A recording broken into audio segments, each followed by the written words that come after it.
how to uninstall Aviator. In this video, I'm going to show you how you can remove this app. First of all, navigate to the place where the app is located. Now simply tap and hold on to it. Here on the top, you can see this eye icon. Simply tap on this eye icon. So we in this app info.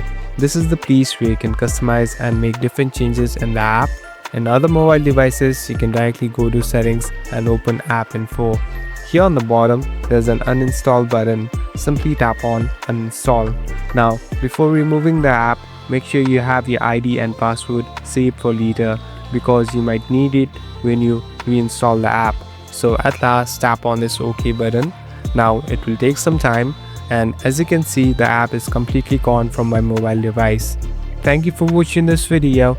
I hope this video will help you.